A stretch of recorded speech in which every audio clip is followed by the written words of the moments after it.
So you guys may remember that I sold this Tundra a little while to a friend, but now he's trying to sell it again. So we're going to store it at my house a little while we try to find a buyer. And in the meantime, I figured I'd make a video comparing it to the Chevy Silverado.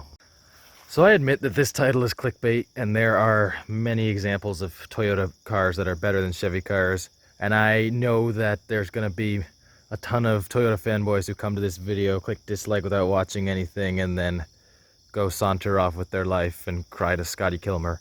But I'm making this video because I'm annoyed with some of the bias that other YouTube mechanics have towards Toyota and against General Motors and Fiat Chrysler. In this video I'm going to show you why General Motors and Chevrolet actually makes better trucks than Toyota. I'm just going to be focusing on trucks in this video, not cars. And also mainly just focusing on old trucks. These two are from very similar eras. That's a 2000, that's a 1995. It's got a V8, it's got a V8. So let's go over these and I'll tell you why I would rather have the Chevy than this Toyota. First of all, this is still true today. Toyota prices their vehicles way more expensively than Chevy. So that MSRP was $23,000. This is the base model. It was 23 grand back in 2000. This is not even the base model. It's a 2500, and it's got options like the diesel engine and automatic windows. And it was priced at $17,000. If we convert that to 2000 money, which when that truck was made, that would equal $19,000. So if these were both sold in 2000, that would be 23,000. This would be 19,000. You're paying 4 grand more, and they've got pretty much the same amenities: electric windows, electric locks. Who even needs that in a truck anyway? I don't know. Even today in 2018, a brand new Toyota Tundra base model is $31,000, and a base model Chevy Silverado is $28,000. So why is it $3,000 difference? It's not $3,000 better. But then, of course, some people are going to cry to me saying that, well, Toyota is $3,000 better because it's going to last longer and it's going to be cheaper to maintain in the long run. First of all, General Motors parts are way cheaper than a Toyota because I just spent $800 on a steering rack on that thing, which I know it was OEM, so I shouldn't have spent that much, but whatever, I did. And this guy is like $200 for the OEM steering rack. And let's talk about reliability, because that's what these YouTube mechanics are saying. Well, the Toyota is way more reliable than the Chevy, and you're going to go through 5 transmissions on this before you go through 1 on these. This truck has 212,000 miles on it, original engine and transmission. This truck has 330,000 miles on it with the original drivetrain. So they've both done their job in mileage, but this one's gone further than this one, and this one still runs better than this one. And yes, I know this is a diesel, so it's different than a gas motor. Diesels usually run longer, and it's less wear on the engines to run them that long. But still, it was cheaper than the Toyota, so who cares? So I'll go ahead and start these up so you can see how both of these run, just for their mileage, what they sound like. So this is a 212,000 mile motor. Start her up, prime the fuel pump.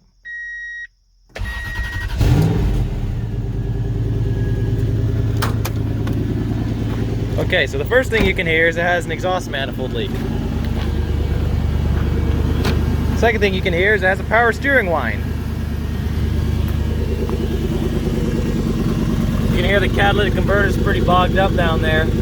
Oh, what is it leaking? Oh my god. And it's got a huge fuel line leak apparently. It's leaking fuel pretty bad out of the rusted fuel line, which Toyota didn't replace in the frame recall. The engine still holds good oil pressure, as you can see. It does have a check engine light on it. I'll show you the odometer if it clicks over. So yeah, we're at 213,000. And this is a OBD1. So you got the airbag light and check engine light. So as you heard, the Tundra is running fine. It's got a couple of things it needs. It needs something with the exhaust manifolds. It needs a power steering stop whine or replace the pump or something. And it needs a fuel line fix for sure. Go ahead and start up the Chevy, which as you can see is at 329,000 miles.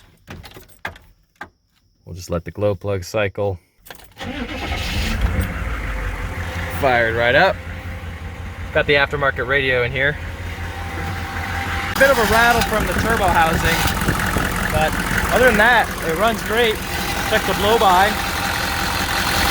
No blow by out of a 300,000 mile engine. Look at that. Nothing. Still running like new, except for that. I gotta fix that housing.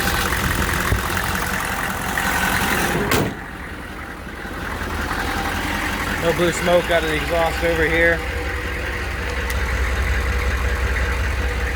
Looking at the oil pressure, it's holding above 40 pounds, and this isn't even a cold engine. I've been running it today all day. All right, let's shut her down. Shuts down really fast too.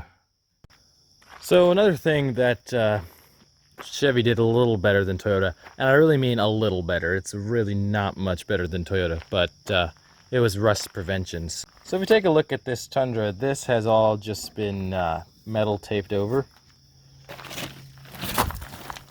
Rocker panels under here are gone. The back fender is the same story here. This kind of can move when you hit it like that. Pop down the tailgate. Look at this. That's coming undone. It's been bondoed here. The bed's got a piece of plywood on it because there are holes underneath it. This fender's really good. I don't know why. I think it's been bondoed. And then we got some holes up here too.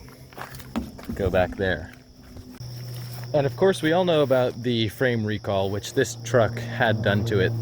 But the thing is, if you live in New England and you see these trucks around, even the ones with the frame recalls, they're already rusting through again. So I don't know what Toyota did, but with their new frames, I'm pretty sure they just used the same techniques as their old frames. So they're just gonna rust through again in 10 years, which is just cheaping out by Toyota, which is something that General Motors is usually known for.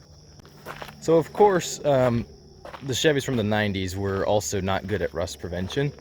So starting to rust a little bit around the cab corner and the bottom of the doors. Not too bad.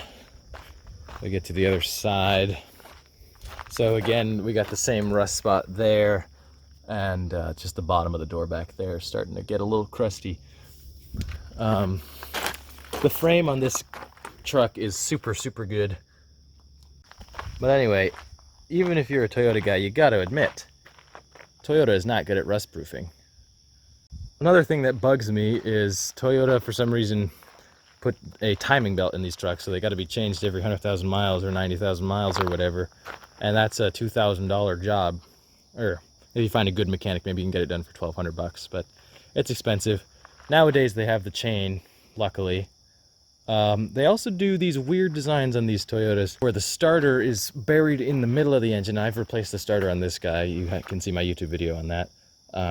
Even on the new Tundras, they put the starter in an absolutely inaccessible place, and the starter jobs on these Tundras are like over $1,000 or between maybe 800 to 1,000 bucks, which is insane. These guys is just whatever, get underneath it, unbolt it, bolt the new one in, you're good to go. The new Toyota Tundra, there's a really common issue with the camshaft tower leaking, which is a super expensive fix. Sometimes you need a new engine. I think the engineers just figured they want to make a lot of money off of the consumer with repairs, so they designed everything kind of wonky. Getting back to rust problems, in the short period of time I had this truck, I went through, let's see, 2 fuel lines, 1 brake line, a rear leaf spring, and now my other leaf spring, the shackle on it, is broken from rust. So, I mean, come on, Toyota. Either fix it with the frame recall or get it right in the first place. I don't understand what the issue was. So I'm just making this video to try to show you guys that you shouldn't believe just one opinion, especially not Scotty Kilmer's, because he's super biased to Toyota. But you should get both sides of the story. So my side of the story is that I've had better luck with General Motors than Toyota in my trucks. Maybe not everybody's had that experience. Toyota makes really great trucks. This one made it to 200,000 miles, which is good. The 4.7 liter engine is great. They also have a great four-cylinder. The 2.7 four-cylinder that they put in the Tacomas was bulletproof, and the 3.6 V6 was also very good. I don't like how they all have timing belts, but whatever, they're still good engines. I'm sorry for my rant, but I just wanted to get my voice out there and let you know you shouldn't just believe one side of the story. You got to look at both sides.